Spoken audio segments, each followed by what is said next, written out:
हद्दपार हद्दपार हद्दपार हद्दपार जमीन आमच्या हक्काची, जमीन आमच्या हक्काची. रत्नागिरी जिल्ह्यातील राजापूर तालुक्यात प्रस्तावित बॉक्साईट उत्खनन प्रकल्पावरून पुन्हा एकदा वातावरण तापलं आहे.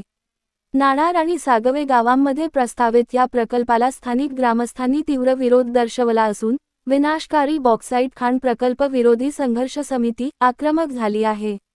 येत्या मे 20 रोजी होणारी जनसुनावणी तात्काळ रद्द न झाल्यास ती उधळून लावण्याचा इशाराही ग्रामस्थांनी दिला आहे. 2017 साली जो रिफायनरी प्रकल्प आला तो सुद्धा विनाशकारी होता आणि तो जसा आम्ही उधळून लावला, त्याची जनसुनावणी उधळून लावली, त्याचप्रमाणे येत्या 20 मेला जी जनसुनावणी बॉक्साईट नाणार बॉक्साईट संदर्भात होणार होती ती 26 मे रोजी आहे. ती सुद्धा आम्ही आता जी तुम्ही लोकसंख्या पाहताय त्याच्यापेक्षा हजारोच्या संख्येने आम्ही ग्रामस्थ उपस्थित राहून ती जनसुनावणी उधळून लावणार आहोत.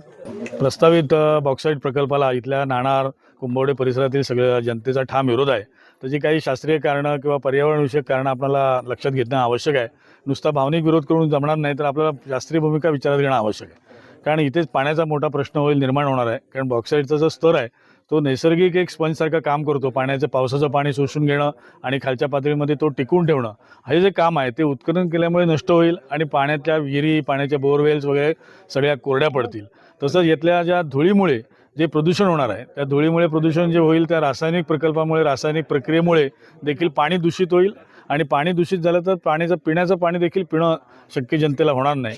आणि त्याचबरोबर इथलं जे प्रदूषण आहे, ध्वनी प्रदूषण होणार आहे, ते ध्वनी प्रदूषण इतकं रात्रंदिवस अहोरात्र ही बॉक्साईटचं प्रकल्पाचं काम चालू राहण्यामुळे मोठे जे स्फोट होणार आहेत किंवा मोठे ब्लास्टिंग होणार आहे, त्यामुळे इथल्या जनतेला देखील राहणं अशक्य होणार आहे. आणि पर्यायाने त्या धुळीमुळे किंवा प्रदूषणामुळे श्वसनाचे विकार किंवा कॅन्सरसारखे आजार आणि अत्यंत महाभयानक आजार इथे होतील आणि इथली जनता देखील त्यामुळे हतबल होईल.